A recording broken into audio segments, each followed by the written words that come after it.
The buzzing of my phone jolted me awake at 3:17 a.m.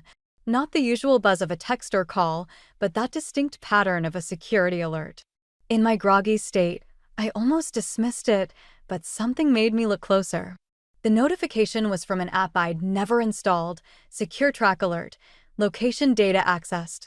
My name is Riley, and that notification was the first crack in the foundation of my perfectly ordinary life. I sat up in bed, careful not to wake Eric. He was sleeping soundly beside me, his back turned to my side as usual lately. The blue light from my phone cast strange shadows across our bedroom walls as I investigated the mysterious app. It wasn't visible on my home screen, but buried deep in my settings, I found it, Secure Track.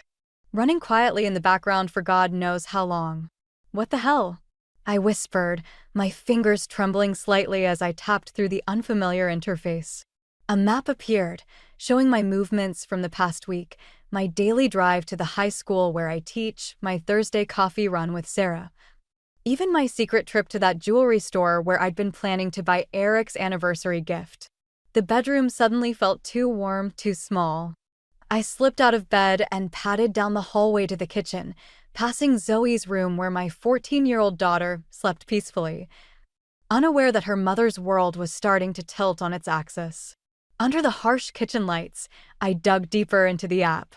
There were more than just location tracks. My text messages, call logs, even my internet history had been monitored. Each discovery felt like another punch to the gut. Who would do this? Why? My hand shook as I reached for a glass of water. The house was dead quiet except for the soft hum of our refrigerator, making the whole situation feel even more surreal. I jumped when my phone buzzed again, another alert. Secure Track Alert, audio recording in progress. My blood ran cold. Audio recording? I frantically searched through the app settings until I found a folder labeled Recordings. The newest file was from 2 days ago, my conversation with Sarah at the coffee shop. I don't know, Sarah, my own voice played back through the phone speaker, tinny and distant. Eric's been different lately. Working late, always on his phone. I quickly stopped the playback, feeling sick. Someone had been listening to my private conversations. Someone had been tracking my every move. And given that this app needed physical access to install, the sound of footsteps upstairs made me freeze. They were heading toward our bedroom's ensuite bathroom, just Eric getting up to use the bathroom, like he did most nights. But for the first time in our 15 years of marriage, those familiar footsteps made my skin crawl. I quickly closed the app and deleted the alerts, my teacher's instincts kicking in. Don't show your hand too early. Gather evidence. Make a plan. My students would probably be shocked to know their Shakespeare-quoting English teacher was capable of such calculating thoughts. Back in bed, I laid awake listening to Eric's steady breathing, my mind racing. The man sleeping next to me, the father of my child, my partner of 15 years, what was he hiding that made him need to track my every move? Or was I the target of something bigger? One thing was certain, I couldn't confront him. Not yet. Not until I understood what I was dealing with. Tomorrow, I'd start digging. Tomorrow, I'd begin unraveling whatever web of secrets had been spun around my life. As I finally drifted off to sleep, my phone buzzed one last time. In my exhaustion, I almost missed it, a text from an unknown number. Be careful what you look for, Riley. Some truths are better left buried. Morning came too quickly. I'd barely slept after discovering the spyware, but I forced myself through the motions of our usual routine. The kitchen filled with the smell of coffee and toast as I packed Zoe's lunch, trying to keep my hands from shaking. Eric came downstairs in his crisp blue suit, the one he always wore for important client meetings. He barely glanced at me as he poured his coffee into his travel mug. Big meeting today? I asked, keeping my voice casual while studying his reaction. Yeah, probably won't be home for dinner. He didn't meet my eyes, focused on stirring his coffee with mechanical precision. The Morrison account needs extra attention. The Morrison account. Right. The same excuse he'd used 3 times in the past 2 weeks. I wanted to scream, to demand answers about the app on my phone, but instead, I just nodded and turned back to making Zoe's sandwich. Mom, have you seen my USB drive? Zoe bounded into the kitchen, her dark hair still wet from the shower. The blue one with all my coding projects? Check the living room, I said. You were working there last night. Zoe paused, looking between Eric and me. She'd always been perceptive, too smart for her own good sometimes. Her eyes narrowed slightly as she noticed the distance between us, the careful way we avoided touching as Eric moved past me to grab his briefcase. Dad, you promised to help me with my computer science project this weekend, she said suddenly. Remember? The one about digital privacy and security. I nearly dropped the knife I was holding. Eric's shoulders tensed visibly. Sorry, sweetheart, he said, his voice tight. Something came up at work. Maybe next weekend? Zoe's face fell, but there was something else in her expression. Suspicion, maybe? Right. Work. Again. Eric kissed her forehead quickly, then headed for the door. Love you both, he called out, but the words sounded hollow, rehearsed. After he left, Zoe turned to me. Mom, what's going on? What do you mean? I busied myself cleaning up breakfast dishes. Dad's been weird lately. And you? She hesitated. You look like you haven't slept. Plus, you're washing that same plate for the third time. I set the plate down, forcing a smile. Just work stress, honey. You know how it gets during final season. Mom, I'm 14, not 4. Zoe crossed her arms. I know something's wrong. I heard you up last night. Before I could respond, my phone buzzed. Another secure track alert. I snatched it up before Zoe could see, but not before catching a glimpse of the message. Audio recording saved, kitchen, 7:15 a.m. I need to get to school early, I said, grabbing my purse. Teacher's meeting. Will you be okay taking the bus? Zoe's face closed off. Sure. Whatever. The drive to school was a blur. In the parking lot, I pulled out my phone and found Sarah's number. We'd been friends since college, and she worked in IT security. If anyone could help me understand what I was dealing with, it would be her. But before I could call, a new text arrived from the unknown number. Careful who you trust, Riley. Sarah might not be the friend you think she is. My blood ran cold. How did they know I was about to call Sarah? Unless... I looked around the parking lot, suddenly feeling exposed. The spyware must have access to my phone's camera too. A knock on my window made me jump. It was just Dennis from the English department, looking concerned. You okay, Riley? Meeting's about to start. Yeah, coming. I grabbed my things, mind racing. I couldn't trust my phone. Couldn't trust my husband. Maybe couldn't even trust my best friend. But worst of all, I was starting to see cracks in my relationship with Zoe, the one person I was trying to protect from all of this. As I walked into school, another text arrived. Smart girl, your daughter. Maybe she should look into that computer science project more carefully. Lots of interesting things to learn about digital privacy these days. It wasn't just a threat anymore. They were dragging my daughter into this. And that was my breaking point. I found Marcus Lee's office tucked between a laundromat and a Chinese takeout place. The private investigator's weathered face matched his worn leather chair as he reviewed the screenshots I'd taken of the spyware app. Secure Track Pro, he said, sliding his reading glasses off. High-end stuff. Not something you'd find on the regular market. Can you trace it? He nodded slowly. Already did. Purchase was made 6 weeks ago through a shell company. But here's where it gets interesting. He turned his computer screen toward me. The buyer used your home address for billing. My stomach lurched. Eric. Thing is, Marcus continued, clicking through several documents. The shell company's been busy. Regular payments to a rental property in Oakwood Heights. Nice place. Way too expensive for a single person unless someone else is helping with the rent. The words tasted bitter in my mouth. Bingo. He pulled up a photograph that made my world tilt sideways. Eric, leaving the building with a woman I'd never seen before. She was younger than me, stunning in that effortless way that made me suddenly aware of every wrinkle around my eyes. His hand rested on the small of her back with familiar intimacy. Vanessa Reed, Marcus said quietly. Works at Eric's firm. Junior partner, fast-tracked for promotion. My phone buzzed. Another secure track alert. I ignored it, focusing on the dates beneath the photos. These are from when he said he was working late on the Morrison account. There's more. Marcus hesitated. The spyware. It wasn't his idea. Based on the email trails I found, Vanessa pushed for it. She's been encouraging him to make a clean break. A clean break. My voice sounded strange, distant. From you and Zoe. He slid a folder across his desk. These are copies of everything I found, including. He tapped one document. A consultation with a divorce attorney. Last week. The fluorescent lights suddenly seemed too bright. The smell of Chinese food wafting through the wall made me nauseated. Why the spyware then? If he's planning to leave anyway? Insurance, maybe. Or control. People do strange things when they're living double lives. My phone buzzed again. This time I looked.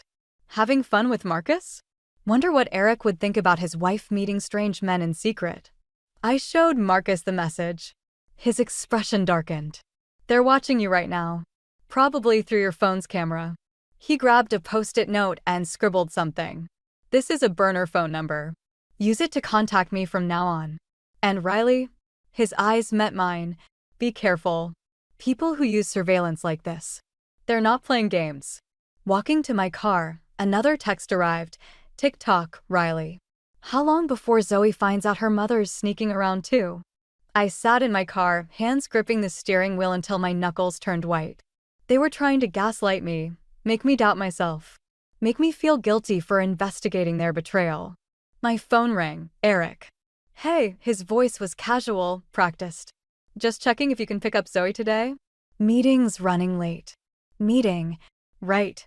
I wondered if Vanessa was sitting next to him right now, maybe running her fingers through his hair the way I used to. Actually, I heard myself say, I have a meeting too. With the Morrison account. The silence on the other end was deafening. The Morrison account? His voice cracked slightly. Yeah. Funny thing about that account, Eric. They closed their business 6 months ago. I started my car. But hey, enjoy your meeting. Say hi to Vanessa for me. I hung up before he could respond, my heart pounding. Through the windshield, I caught my reflection, pale, scared, but something else too. Something harder. My phone lit up with his call again. I declined it, then pulled up the SecureTrack app. 2 could play at this surveillance game. If they wanted to watch me, fine. Let them see what happens when you back a teacher into a corner. Time to pay Vanessa Reed a visit. I didn't make it to Vanessa's apartment that day. Instead, I found myself sitting in my classroom during lunch, staring at a stack of unsigned permission slips for tomorrow's field trip. When Zoe appeared in my doorway. You missed breakfast again, she said, dropping her backpack by my desk. And Dad didn't come home last night. I forced a smile. He texted. Late meeting. Stop. Zoe's voice cracked. Just stop lying to me. The fluorescent lights hummed overhead as we looked at each other. My daughter's face had lost its childhood softness somewhere in the past year, replaced by sharp angles and knowing eyes that saw too much. I found something on Dad's laptop, she continued, pulling out her phone. Remember when he asked me to help organize his work files last weekend? My stomach dropped. Zoe.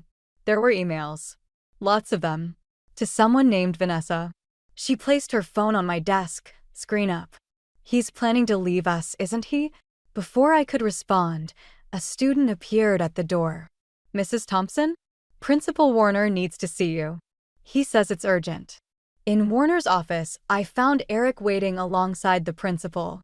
My husband wore his courtroom smile, the one he used when he was about to destroy someone's credibility on the witness stand. Riley, Warner began, looking uncomfortable. Serious allegations have been made about inappropriate contact with a private investigator during school hours. And there are concerns about your emotional stability affecting your teaching performance. I felt the trap closing. Eric had beaten me to the punch, spinning the narrative his way. Of course he had.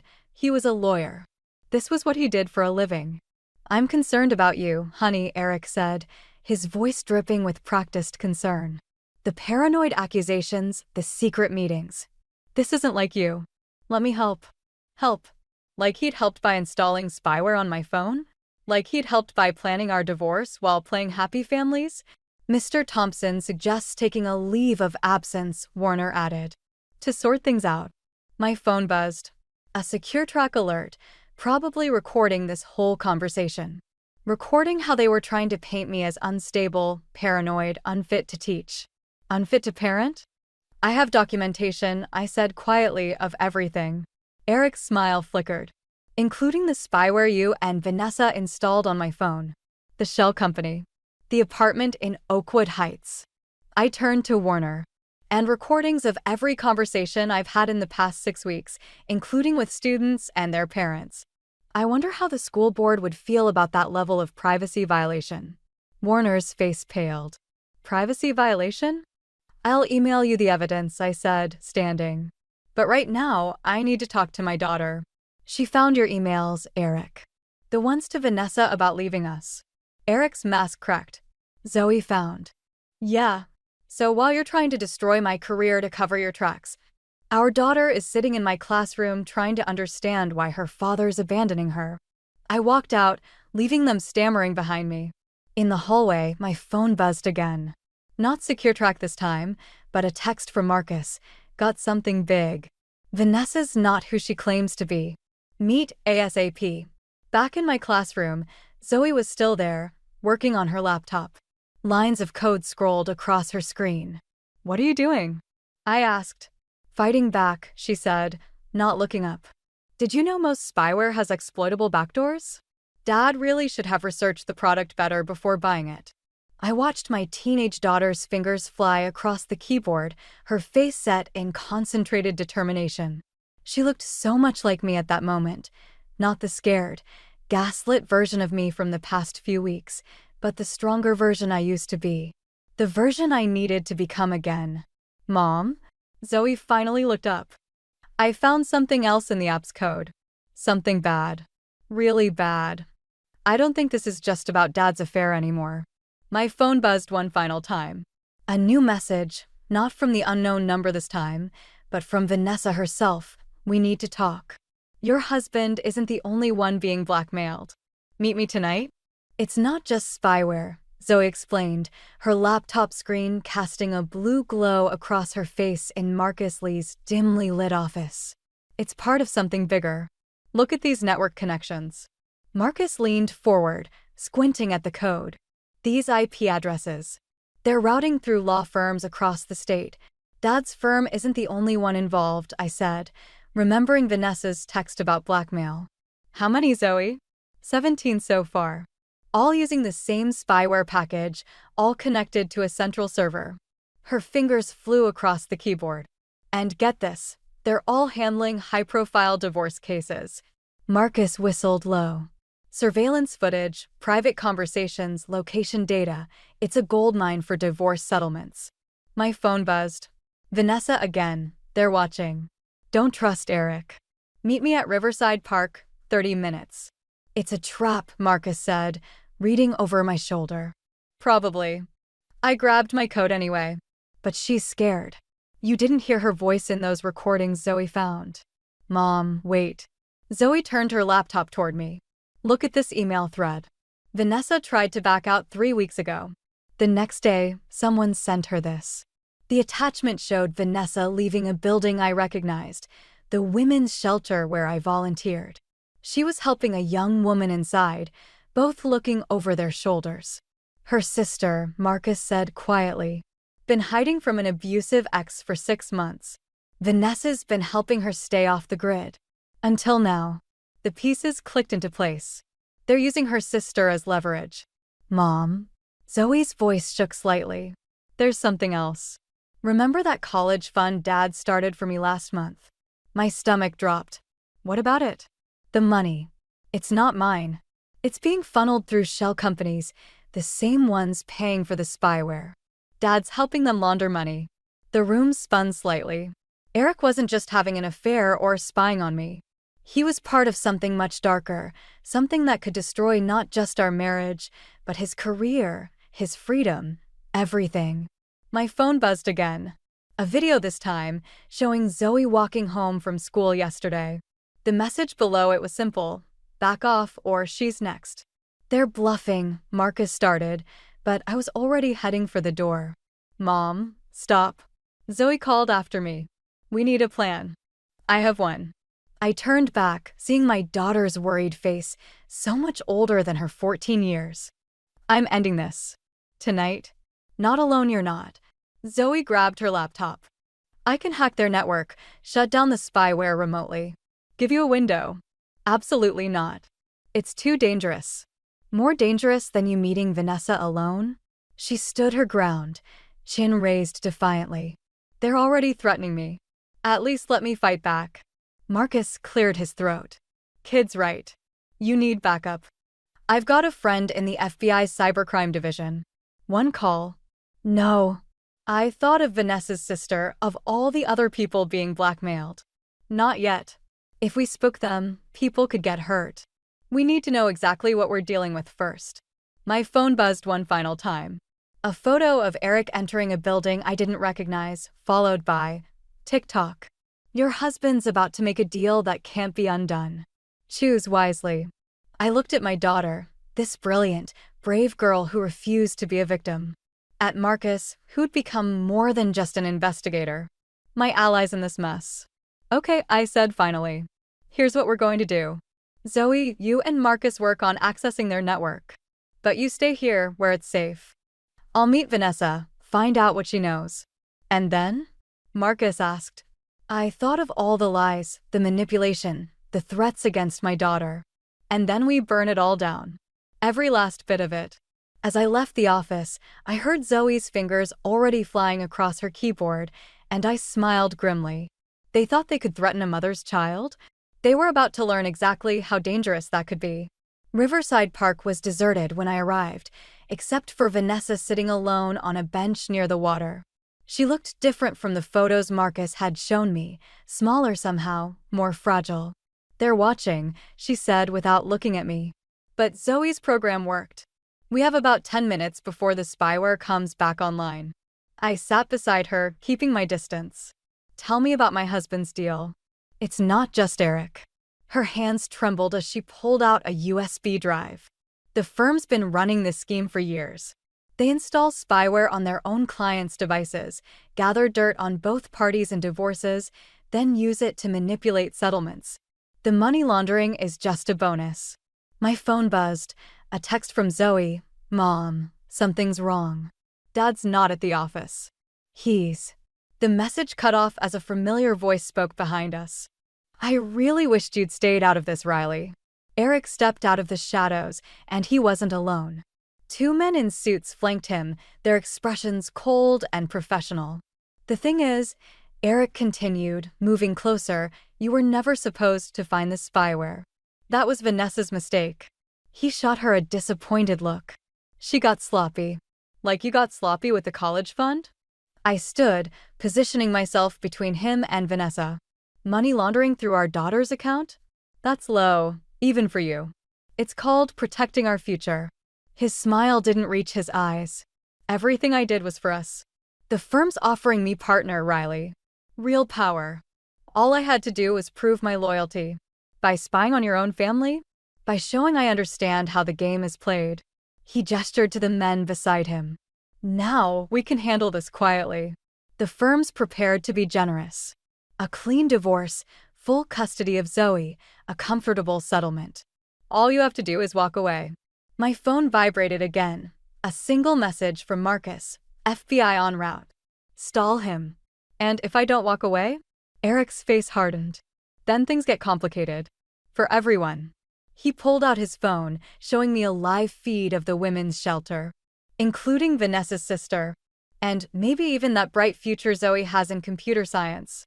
Would be a shame if she got caught hacking corporate servers. You'd threaten your own daughter? The words tasted like ash. I'm protecting her, teaching her how the world really works. He stepped closer, voice softening. Come on, Riley. Take the deal. We can all walk away from this. Behind me, Vanessa made a small, broken sound. I thought of her sister, of all the other families torn apart by this scheme. Of Zoe, watching her father reveal his true nature. You're right about one thing, I said quietly. This ends tonight. I pulled out my own phone, turning it toward him. On the screen, a live stream played, Eric's entire confession, broadcasting directly to Marcus's FBI contact and backed up to secure servers. Eric's face went white. You didn't come alone? I finished. Neither did you.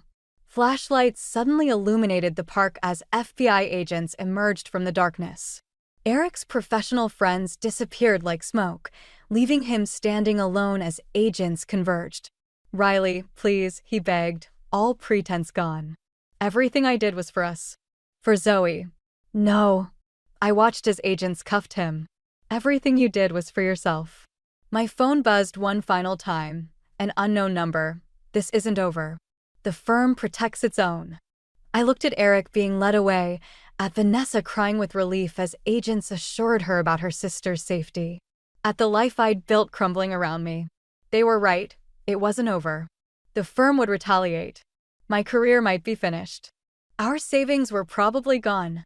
And somewhere in Marcus's office, my teenage daughter had just watched her father choose power over family.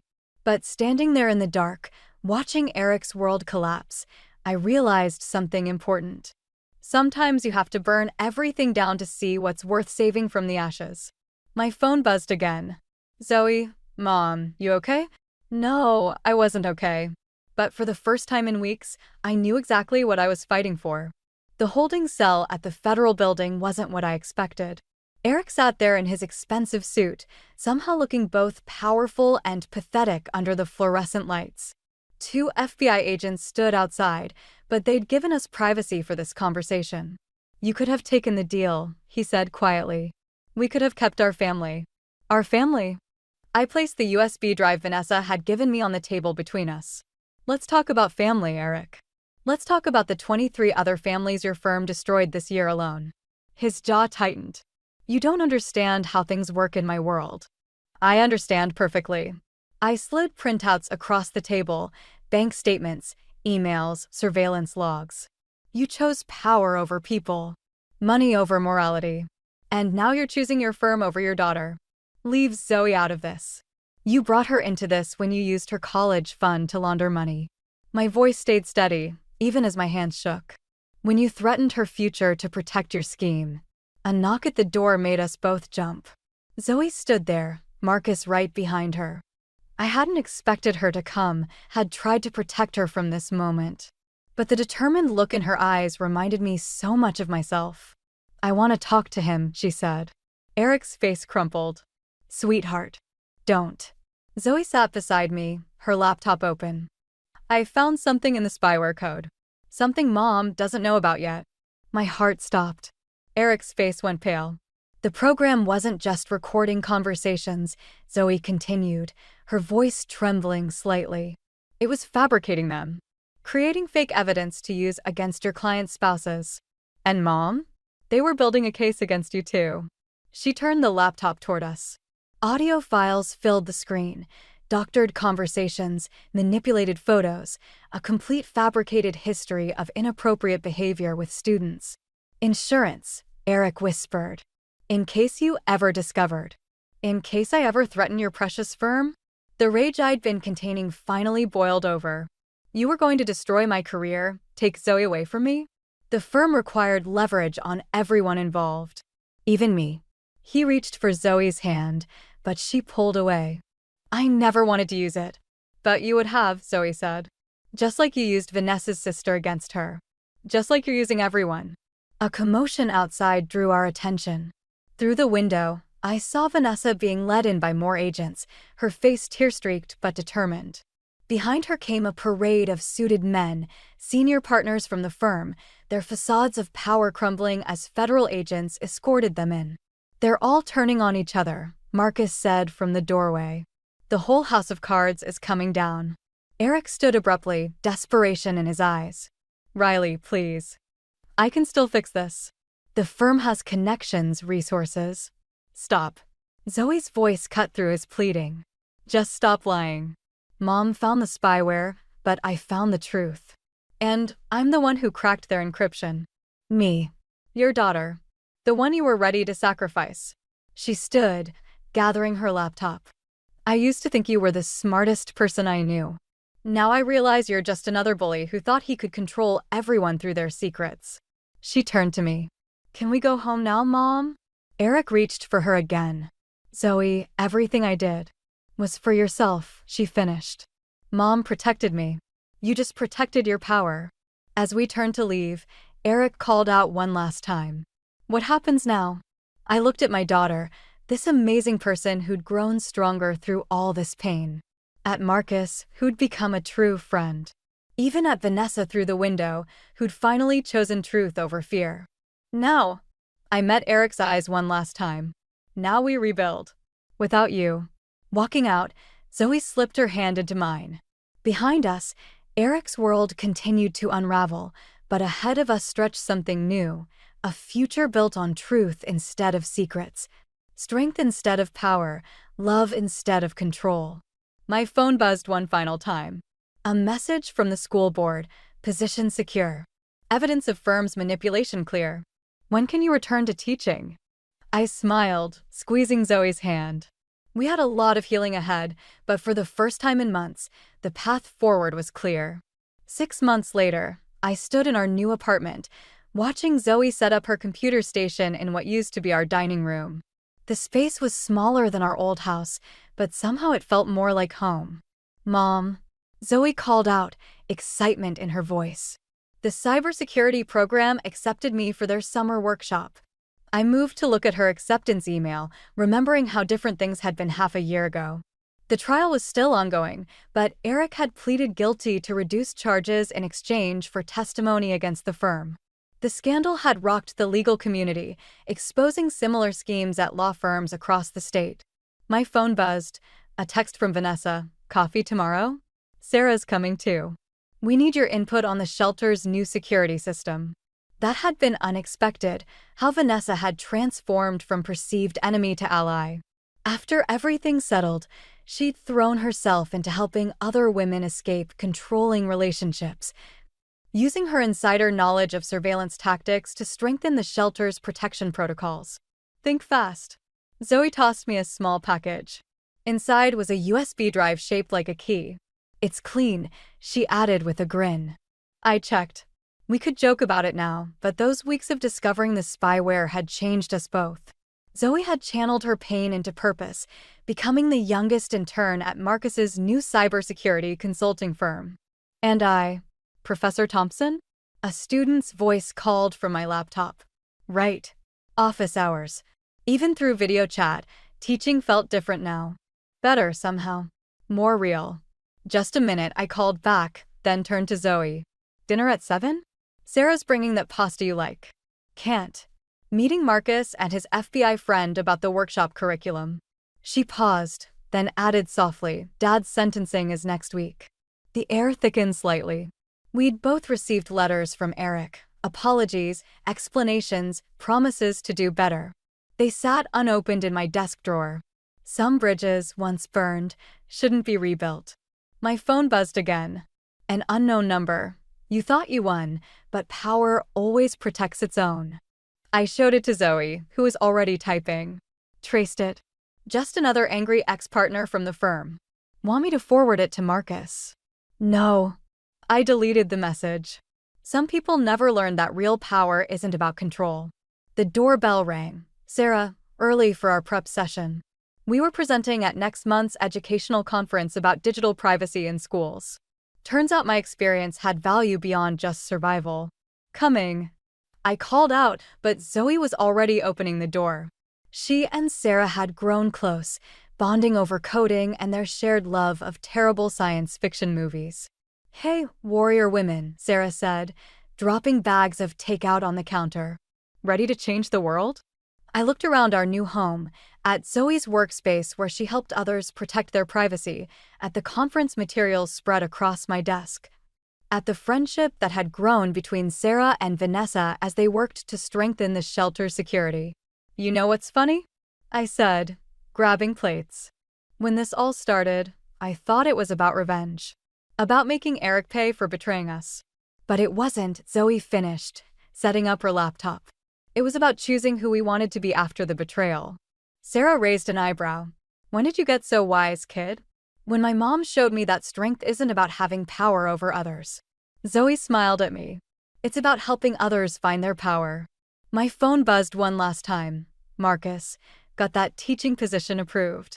You start the cybersecurity awareness program next semester. Zoe's curriculum suggestions were brilliant.